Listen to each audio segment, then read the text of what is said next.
Vamos continuar a leitura de Simplesmente Francisco, o livro de José Carlos de Luca, que é a história de Francisco de Assis. Louco ou Santo, capítulo 10.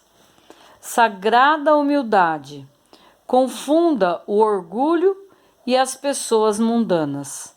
Francisco.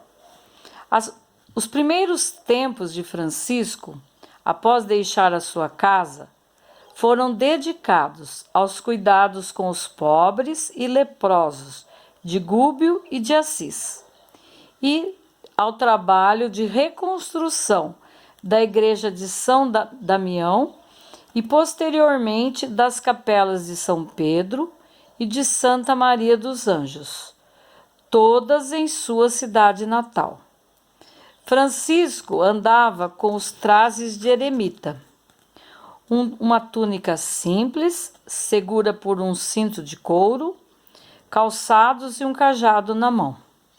6 meses após deixar o leprosário de Gúbio, Francisco retorna a Assis para terminar o trabalho na igreja de São Damião, mas não deixa de visitar constantemente o leprosário de Santa Madalena, também em Assis.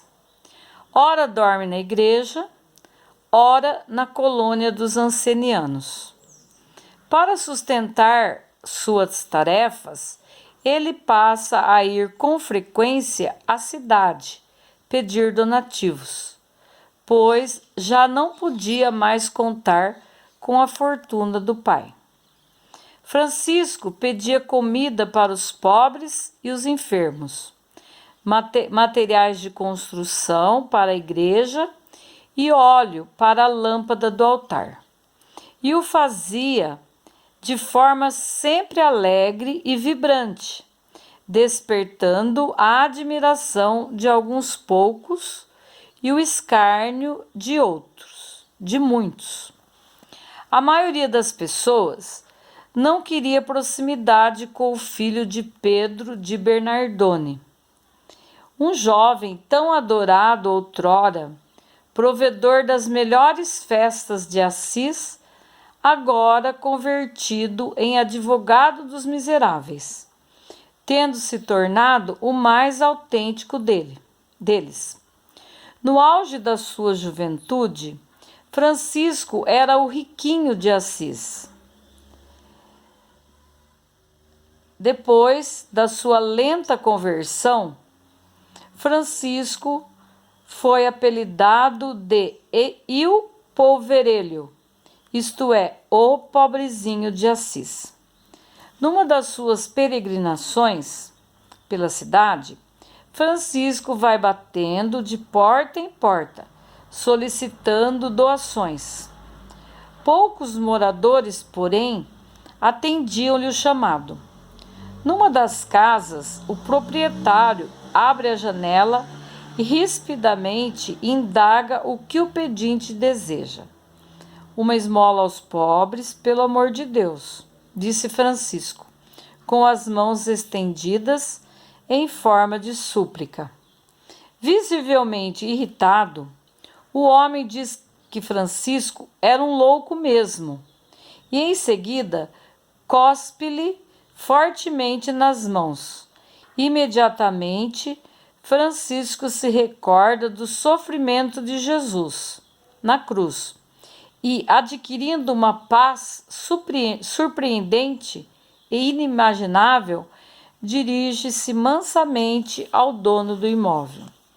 O que o Senhor acaba de me dar, reconheço que mereço totalmente. Entretanto, para os pobres, o Senhor tem alguma coisa? A humildade de Francisco deixou o homem mudo e confuso por alguns instantes, enquanto Francisco permanecia ajoelhado debaixo da janela e ainda com as mãos suplicantes.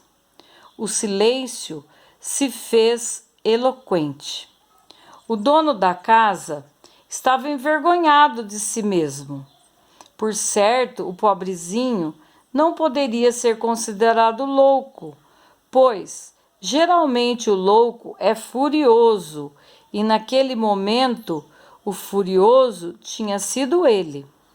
Em alguns segundos, o homem vem à porta, constrangido, trazendo alguns pães e o entrega a Francisco.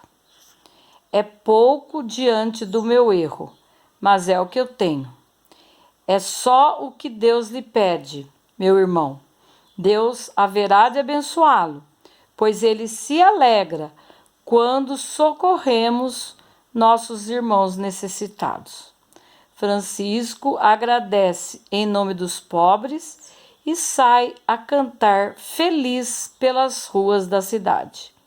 Talvez já começassem a ficar em dúvida: seria ele um louco ou um santo?